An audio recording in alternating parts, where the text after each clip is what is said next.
Uh, Good evening, everyone. So today we all have gathered here for our Growup Academy session on a book review. I'm pretty much sure everybody must have come across the title of this book at some point of your life. Some may have already read, and some may have not. So for those who have already read, let be this remembrance session. And for those who have not, I think this will be a session for a lifetime because there's so much we can learn from this. So, dealing with people is probably the biggest problem you will ever face. Learning to deal with people in the right way will open up your future potential in life, business, and relationships. Biggest fear in most of the people's life is to communicate and convince others. That's the one of the reason why sales is not considered a difficult profession.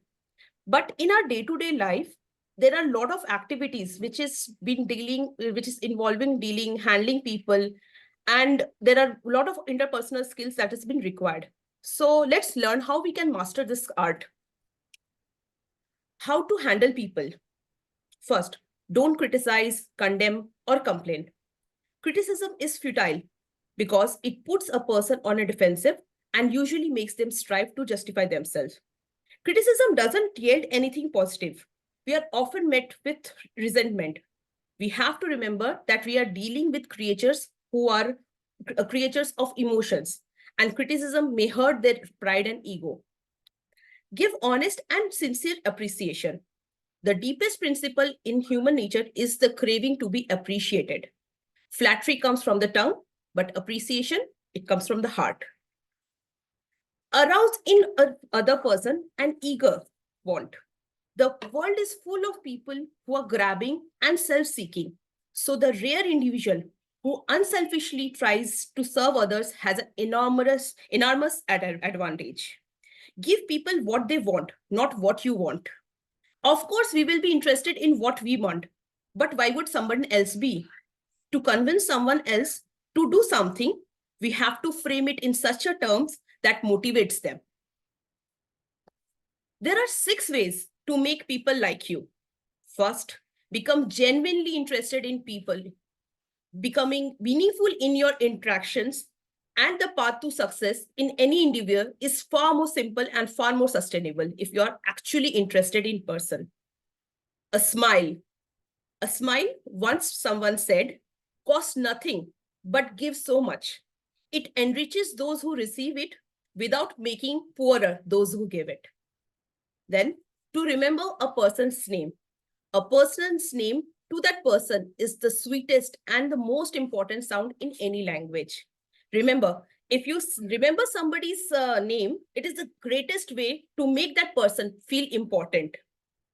Be a good listener. Encourage others to talk about themselves. So just take an example. If you're going to a store, there is a store person, there's a retailer who is constantly talking to us or is constantly interrupting. We might get irritated. But if he listens to what we want or what we have to say, if you are at a very much angry, you are having a problem, there's a defective clothes which you have purchased and you are there to return. If the store manager just calmly listens, you automatically start giving them your full attention and your anger subsides. That's the power of being a good listener. Talk in terms of the other person's interest. The royal road to a person's heart is to talk about the things he or she treasures the most and make the person feel important. And you have to do it sincerely. Now, how we can win people with the way of your thinking? First, the only best way to get off an argument is to avoid it. If we lose the argument, we lose. If we win the argument, we make the other person feel inferior and hurt his pride. And henceforth, we lose. So if you're big, there is no better way to close an argument. There's no winning in that. You have to try to avoid that. Show respect for the person's opinion. Never say that you're wrong. Instead of saying you're wrong, what if we are to say, well, now I thought otherwise, but maybe I am wrong. If I'm wrong, I want to know why. Let's examine the facts. So if you start by this no, so people will not, if you directly come and say that you are wrong, nobody will be ready to listen what you want to say. They will be coming in an argument mode. And as we are already decided, argument is futile. So the best way is to avoid it. If you're wrong, admit it quickly and empathetically. Anyone who tries to defend his or her mistakes, and most of the people do, but it raises one above the herd, and one gives one a feeling of nobility and exclusion to admit one's mistakes. It's very easy. We can point out other people's mistakes. We can defend our own mistakes also. But really, the person who is the greatest is the one who actually admits the mistake. Begin in a very friendly way. A drop of honey catches more flies than a gallon of gall. So we have to begin in a very friendly way. When a person feels negatively about us, we can't win him with all the logics also. We can't force somebody to agree with us. We can only leave them in the direction only if you are gentle in your approach. Get the person saying yes, yes immediately. When talking with people, we should never begin with the points on which we disagree. When a person says no, she immediately withdraws herself and guards against acceptance. The key to keep our opponent from saying no is a different sentiment to overcome. Once someone says no, their pride rests on that, and they will be consistent on keeping that no as a no. What we need to do instead is to get the person saying yes as soon as possible.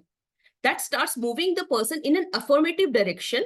And once the person, opponent has an affirmative direction, he's having a open attitude. He's now more accepting towards the idea, towards the new idea which you are trying to present. Let the other person feel that the idea is his or hers. No one likes to feel that what they are being told to what to do.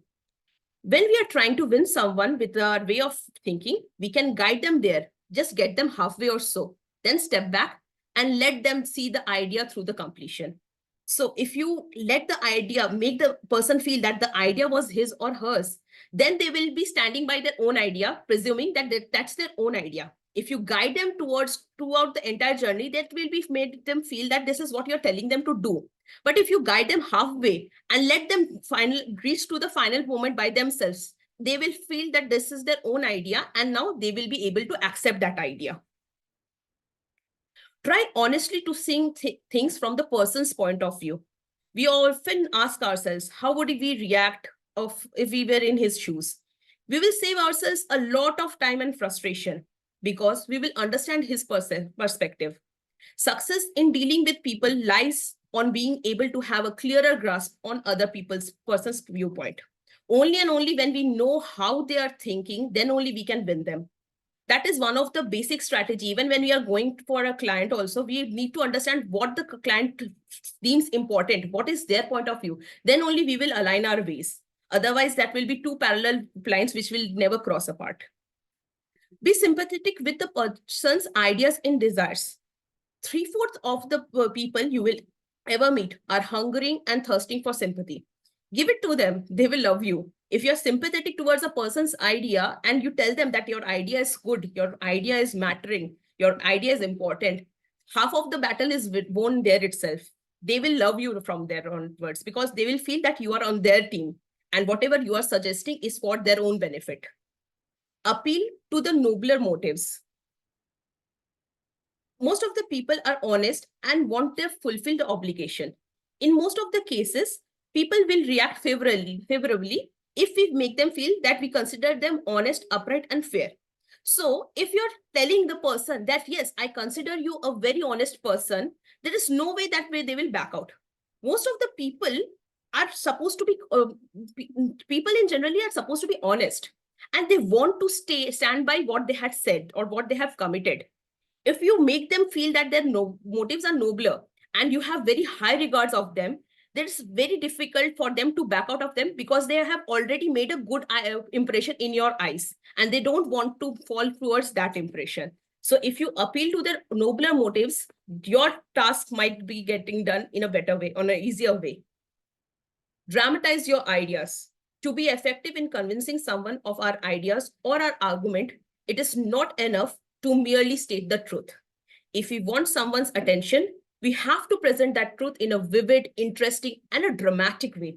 So if you know, it's a common culture thing that people usually get down on one knee for proposal. What is that? That is dramatizing our idea. We are telling the truth, but in a dramatized format. We make games out of chores when we want kids to do something. We make them there. If you do this, then we can play in this manner, and then you can win this game. Then only we can do. So what we are doing, we are dramatizing the entire thing and making things too. So if you're saying the words alone, it might not express that feeling that way. If you are dramatizing it along with it, it will just go it in a different level altogether. Throw down a challenge. The way to get things done is to stimulate competition. It's not meant in a sordid money-getting way, but the desire to excel. So people have this innate desire to achieve. Along with that desire, often comes a sense of competition.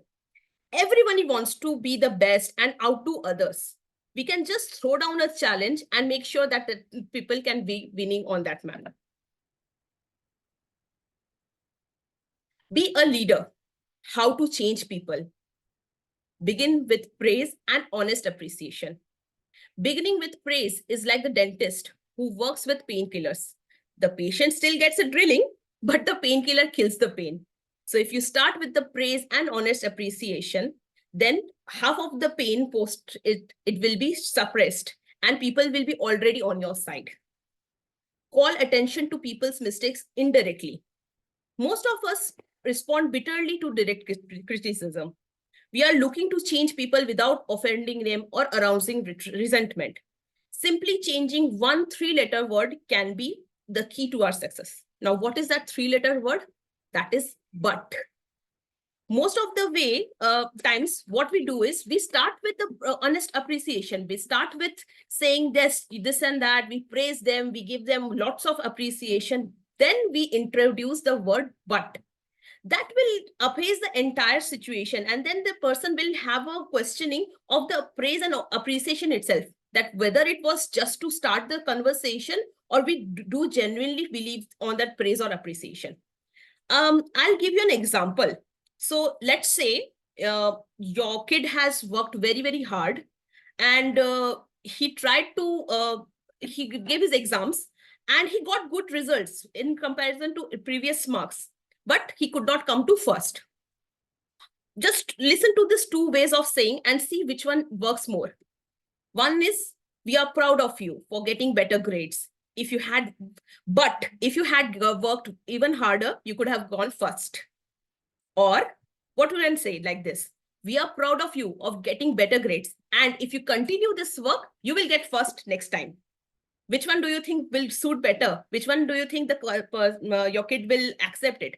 Once we introduce the word but, they automatically feel whether or not the appreciation was mine. They might just delete the entire portion of the appreciation. They'll just listen to the portion of after the but thing.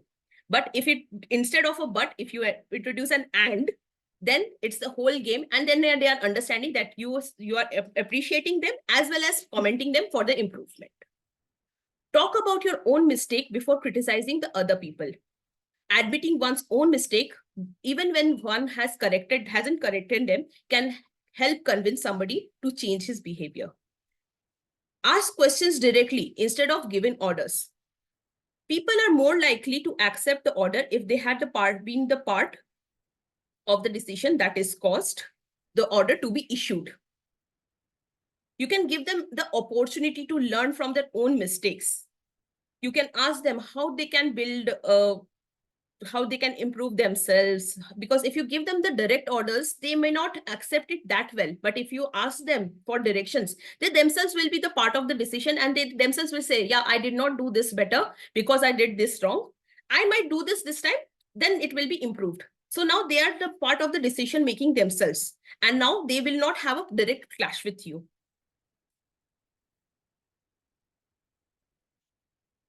Give the other person a fine reputation to live up to. If you want to improve a person in a certain aspect, act as though the particular trait one of his is the most outstanding character. So if you want to give them a particular direction, You can tell that this particular person is already, so let's say he's a very hard worker person. So if you want to give them, you can already tell that he's a very hardworking person, and I'm pretty much sure now he will work even harder. So now you have already given up a fine reputation. Now they have to live up to that. So this is one of the way we can become a leader. Use encouragement. Make the faults seem easy to correct. Be liberal with your encouragement. Make the thing seem easy to do. Let the other person know that you have the faith in his ability to do it, that he has an undeveloped flair for it, and he will practice it until the dawn comes in the window to excel it. So if you are showing that you are believing in his ability, you give him encouragement, he will make sure that he is executing it to the core the way you want it to. He will excel towards it. So giving an encouragement will give him the ability to surpass whatever the challenges he has faced and go beyond it. Make the other person happy about doing the things you suggest. The final key of being a leader and changing the people without arousing resentment is to make the person happy about doing what we want them to do. So if we conclude, these are the few points to remember. Think in terms of other people's point of view. You have to focus on their wants and their interests. Appreciation and praise motivates better than criticism and condemnation. Appeal to our human need of recognition and importance to get what you want from the people. Respect the opinions of others. Give credit to whom it is due, and always avoid arguments. And flattery is counterfeit. Rather, speak with truth, sincerity. This way, people will be genuinely interested in you and they will listen to you. Thank you.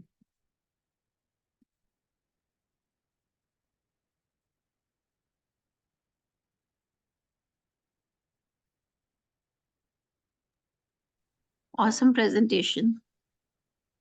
Thank you. I need it Thanks, right now. Priya. Yeah, we can take some pointers. Yes, thank you so much. Really, at the time of me making this presentation, I also got to know so many things about it, and I felt that yes, it's going to be so much important in our daily professional life. So I hope it also affects you the same way it did to me. Yes. Really, Devapriya, it is very, very useful, especially when I'm working in this BD profile. Na? Rose, there are some of the other people we have to bang hands with. Yeah, we have to use some jadoo words. See, I feel Correct. the salespeople will directly connect with it. But if you deep dive in it, no, it's just not limited to sales. It's with anybody who is handling people. See, that person can be your boss, that can be your employee, that can be your colleague, that can be your client, anybody. We will be there, since there are two peoples, there might be some or the other way when your thought process are not aligning. वो बोलते हैं ना, दो घड़े साथ में रहते हैं तो खनकते ही हैं. I stopped the recording, no? No, I didn't.